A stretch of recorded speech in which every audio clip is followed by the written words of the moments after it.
pas de révolution sans figure charismatique. Si l'on pense à la Révolution française, justement, s'imposent des figures comme celle de Lafayette, la grande fête de la nation le 14 juillet 1790, comme Mirabeau, qui a incarné la Révolution parlementaire, mais ensuite les Jacobins, Robespierre, le Danton, des grandes figures comme ça, puis aussi toute une galerie de personnages qui n'étaient pas forcément des figures de chefs, mais qui ont incarné la Révolution française. Je pense par exemple au jeune tambour Barras, qui est un jeune garçon qui a été l'emblème des armées révolutionnaires. Donc il y a des tas de figures comme ça, qui n'est pas forcément des figures de chefs politiques, mais qui ont incarné la Révolution française.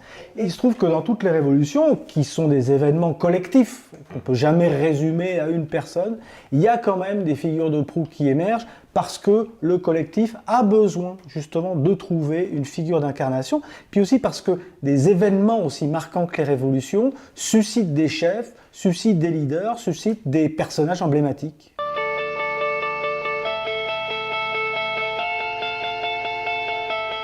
C'est une construction, je dirais, à la fois spontanée et à la fois une construction fabriquée. Fabriquée par ceux qui détiennent le pouvoir, par ceux qui ont fait la Révolution et qui ont besoin, pour enraciner précisément ce tournant, enraciner ce changement, ont besoin de figures fondatrices, de figures de référence.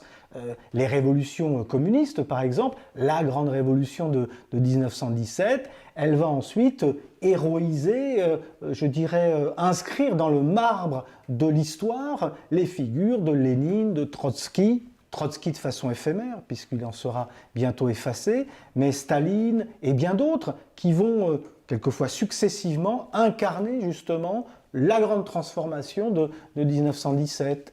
Et de la même façon, comme on pense aujourd'hui à mai 68, à la révolte de mai 68, on pense à quelques figures charismatiques, Daniel Cohn-Bendit, Alain Gesmar, Alain Krivine, parce que ce sont des figures qui ont pu incarner justement cette révolution.